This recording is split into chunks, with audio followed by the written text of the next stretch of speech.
اس میں جو ہماری تاریخ ہے اس کو درست کرنا ضروری ہے۔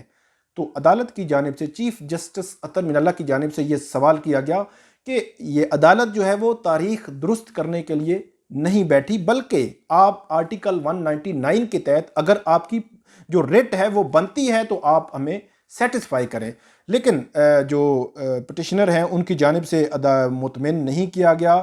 تو عدالت نے یہ جو درخواست تھی اس کو ناقابل سماعت قرار دے کر مسترد کر دیا۔ اور ایک بات جو ہے وہ پٹیشنر کو کہی کہ آپ یہ معاملہ کیونکہ سیاسی نوعیت کا ہے، سیاسی سوالات ہیں، کسی کتاب میں اٹھائے گئے ہیں، اور عدالت کی جانب سے یہ بھی کہا گیا کہ کوئی ایک کتاب جو ہے وہ ملک کی سیکیورٹی کو خطرے میں نہیں ڈال سکتی۔ اس پٹیشنر کو کہا گیا کہ آپ جس حلقے سے تعلق رکھتے ہیں آپ اپنے عوامی نمائندے سے رابطہ کریں اور معاملہ پارلیمنٹ کے سامنے آپ اٹھا سکتے ہیں، اور پارلیمنٹ کو ہی ایسے جو اس قسم کے جتنے بھی سوالات ہیں وہ اس کا فیصلہ کرنا ہے یا نہیں کرنا، وہ پارلیمنٹ ہی اس پہ حتمی جو رائے ہے وہ دے سکتی ہے۔ اب آتے ہیں دوسرے معاملے پہ، وہ بھی انتہائی اہمیت کا معاملہ ہے، وہ ہے 150 جو پرمٹ ہیں، جو نایاب عقابوں کی پرمٹ جو ہے وہ جاری کرنے کے حوالے سے کچھ پٹیشن ایک ہائی کورٹ میں دائر کی گئی۔ یہ ڈاکٹر انیس الرحمان ہیں، یہ سابق چیئرمین ہے وائلڈ لائف مینجمنٹ بورڈ کے، ان کی جانب سے پٹیشن دائر کی گئی ہے۔ اس میں آپ کو بتا دوں کہ جو ایک یہ کہا گیا ہے کہ یہ میڈیا پہ یہ خبریں آئیں کہ 24 نومبر 2020 کو شیخ محمد بن راشد المخدوم جو وائس پریزیڈنٹ ہیں یو اے ای کی، متحدہ عرب امارات کے، ان کو جو نایاب یہ عقاب ہیں ان کی ایکسپورٹ کے جو پرمٹ ہیں وہ دیے گئے۔ کراچی، بہاولپور، رحیم یار خان، اسلام آباد اور کوئٹہ سے یو اے ای منتقلی کے یہ پرمٹ ہیں، اور یہ کہا گیا ہے کہ یہ جو پرمٹس ہیں وزارت خارجہ نے جاری کیے اور ان کو حاصل کیا یو اے ای جو امبیسی ہے پاکستان میں، اس امبیسی نے اس کو حاصل کیا۔ اور دوسری جو خبر تھی وہ یہ بتائی گئی کہ 2 دسمبر کو جو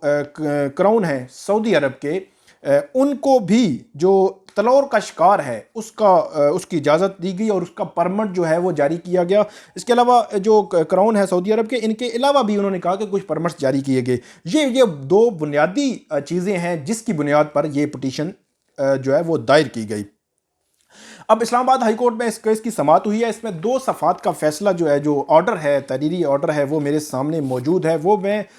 آپ کے سامنے وہ پہلے پڑھتا ہوں۔ اس کے بعد قوانین جو ہیں اس حوالے سے وہ بھی میں آپ کو بتاؤں گا کہ جو قوانین ہیں وہ کیا کہتے ہیں اس کے جو پرمٹس دینے یا نہ دینے سے متعلق۔ اس میں جو نایاب عقاب ہیں ان کے پرمٹ جو ہے وہ اس میں ایک انتہائی اہمیت کی حامل چیز ہے جس کی نشاندہی پٹیشن میں بھی کی گئی۔ جو جی ایس پی پلس کا سٹیٹس ہے وہ بھی پاکستان کا وہ خطرے میں پڑ سکتا ہے، کیونکہ جو نایاب اس طرح کے جو عقاب ہیں، پرندے ہیں، ان کو ایکسپورٹ نہیں کیا جا سکتا۔ آج کا جو تحریری آرڈر ہے وہ 2 صفحات کا میرے ہاتھ میں موجود ہے۔ اس میں جو اسلام آباد ہائی کورٹ نے اویس خان ایڈوکیٹ عدالت کے سامنے پیش ہوئے، ڈاکٹر جو سابق چیئرمین ہے وائلڈ لائف مینجمنٹ بورڈ کے، ڈاکٹر انیس الرحمان کی یہ درخواست تھی۔ سیکرٹری داخلہ دفتر خارجہ، ڈپٹی چیف پروٹوکول دفتر خارجہ، سیکرٹری وزارت موسمیاتی تبدیلی اور ایف بی آر کو یہ نوٹسز جو ہیں وہ جاری کر دیے گئے ہیں۔ 18 دسمبر تک عدالت نے یہ جواب طلب کیا ہے اور یہ کہا ہے کہ جتنے بھی سیکرٹریز ہیں وہ اپنے نمائندے مقرر کریں، آئندہ سماعت پر عدالت کے سامنے پیش ہوں۔ اور عدالت کے سامنے یہ سوال جو ہے وہ عدالت نے اٹھایا ہے، جس کا جواب دینا ہے سیکرٹری خارجہ اور ایف بی آر کے حکام نے، کہ عدالت کو مطمئن کریں کہ کس قانون کے تحت یہ جو فالکنز ہیں، یہ جو نایاب عقاب ہیں، ان کے یو اے ای بھیجنے کی اجازت دی گئی۔ اور یہ بھی مطمئن کریں، عدالت نے یہ کہا ہے کہ نایاب نسل قرار پانے والے فالکنز کو ان کے قدرتی ماحول سے محروم کرنے کی اجازت کیوں دی گئی۔ یہ وہ سوال ہے جس کا جواب فیڈرل گورنمنٹ کو 18 دسمبر کو ہائی کورٹ کے سامنے اس کو دینا ضروری ہوگا۔ اب آتے ہیں کہ اس میں جو قوانین ہیں، انٹرنیشنلی جو قوانین ہیں وہ کیا کہتے ہیں کہ جو عقاب ہیں نایاب نسل کے، ان کو پکڑنا، تجارت اور برآمد کرنا ملک کے تمام صوبائی جنگلی حیات کے قوانین کے تحت ممنوع ہے۔ پاکستان کے قوانین کی میں بات کر رہا ہوں، اور یہاں جو ایسے جو فروخت کرنا ہے اس پر بھی مطلب پابندی ہے۔ اب یہ جو حوالہ دیا ہے پٹیشنر نے وہ بھی انٹرنیشنل ٹریٹیز ہیں پاکستان کے، وائلڈ لائف پروٹیکشن کے حوالے سے پاکستان ان کا سگنیٹری ہے، اس کا حوالہ دیا گیا ہے، جی ایس پی پلس کا حوالہ دیا گیا ہے۔ اس کے علاوہ علاوہ یہ کہا گیا ہے کہ یہ نایاب جو پرندے ہیں پاکستان اور عالمی قوانین کے تحت ان کو ایکسپورٹ نہیں کیا جا سکتا، لیکن عالمی قوانین میں صرف ایک ایکسٹرا آرڈینری سچویشن ہے جس میں یہ ان کو ایکسپورٹ کیا جا سکتا ہے۔ یہ دو خبریں تھیں، دلچسپ خبریں تھیں، آپ یقیناً آپ کو پسند آئی ہوں گی۔ ہمارے کامنٹ میں جا کے ضرور کامنٹ کریں، ہماری ویڈیو دیکھیں، یوٹیوب چینل سبسکرائب کریں۔ بہت شکریہ۔